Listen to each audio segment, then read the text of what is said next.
ಎಲ್ಲರಿಗೂ ನಮಸ್ಕಾರ. ಸಿರೀಸ್ ಕಿಚನ್ಗೆ ಸ್ವಾಗತ. ಇವತ್ತು ಸಿಂಪಲ್ ಆಗಿ ಹಾಗಲಕಾಯಿ ಫ್ರೈ ಹೇಗೆ ಮಾಡ್ಕೊಳ್ಳೋದು ಅಂತ ನೋಡೋಣ. ಈ ರೆಸಿಪಿನ ಬ್ಯಾಚುಲರ್ ಸಹ ಮಾಡ್ಕೊಬೋದು. ತುಂಬ ಈಸಿಯಾಗಿದೆ ಈ ರೆಸಿಪಿ. ನಾನಿಲ್ಲಿ 3 ಹಾಗಲಕಾಯಿ ತೊಗೊಂಡಿದ್ದೀನಿ. ಅದನ್ನು ತೊಳೆದು ಚಿಕ್ಕ ಚಿಕ್ಕ ಸ್ಲೈಸಾಗಿ ಹೆಚ್ಚಿಟ್ಕೊಂಡಿದ್ದೀನಿ. ಈಗ ಒಂದು ಪ್ಯಾನ್ ಇಟ್ಕೊಂಡು ಎಣ್ಣೆ ಹಾಕೊಳ್ಳೋಣ. ಎಣ್ಣೆ ಕಾದ್ಮೇಲೆ ಹಾಗಲಕಾಯಿನ ಹಾಕೊತಾ ಇದ್ದೀನಿ. 10 ನಿಮಿಷ ಆದರೂ ಮೀಡಿಯಂ ಫ್ಲೇಮಲ್ಲಿ ಚೆನ್ನಾಗಿ ಫ್ರೈ ಮಾಡಬೇಕು. ನೋಡಿ, ಫ್ರೈ ಮಾಡ್ತಾ ಈ ರೀತಿ ಕಲರ್ ಚೇಂಜ್ ಆಗುತ್ತೆ. ಮಧ್ಯ ಸ್ವಲ್ಪ ಉಪ್ಪು ಹಾಕೊಂಡು ಫ್ರೈ ಮಾಡ್ಕೊಬೇಕು. ಈ ರೀತಿ ಫ್ರೈ ಮಾಡ್ಕೊಬೇಕು. ಹಾಗಲಕಾಯಿನ ಚೆನ್ನಾಗಿ ಫ್ರೈ ಆಗಿದೆ ಹಾಗಲಕಾಯಿ. ಇದಕ್ಕೆ ಮೇನ್ ಖಾರ ಹಾಕೊಬೇಕು, ಆಗಲೇ ತುಂಬ ಟೇಸ್ಟ್ ಕೊಡೋದು.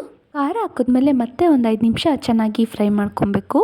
ಯಾರು ಹಾಗಲಕಾಯಿ ತಿನ್ನಲ್ಲ ಅಂತಾರೋ ಅವ್ರು ಸಹ ಇಷ್ಟಪಟ್ಟು ತಿಂತಾರೆ. ಈಗ ಖಾರ ಹೇಗೆ ರೆಡಿ ಮಾಡ್ಕೊಳ್ಳೋದು ಅಂತ ನೋಡೋಣ.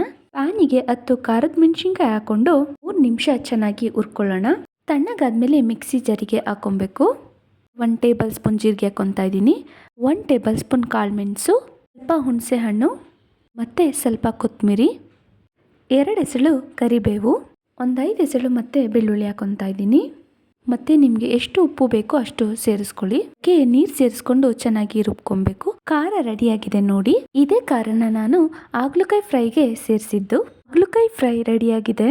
ಇದು ರಸಂ ಜೊತೆ, ಬೇಳೆ ಸಾಂಬಾರ್ ಜೊತೆ, ಸೈಡ್ಸಿಗೆ ತುಂಬ ಚೆನ್ನಾಗಿರುತ್ತೆ. ನೀವೊಂದ್ಸಲ ಟ್ರೈ ಮಾಡಿ ಹೇಗಿದೆ ಅಂತ ಕಮೆಂಟ್ ಮಾಡಿ. ಪ್ಲೀಸ್ ನನ್ನ ಚಾನಲ್ನ ಸಬ್ಸ್ಕ್ರೈಬ್ ಮಾಡಿ. Thank you.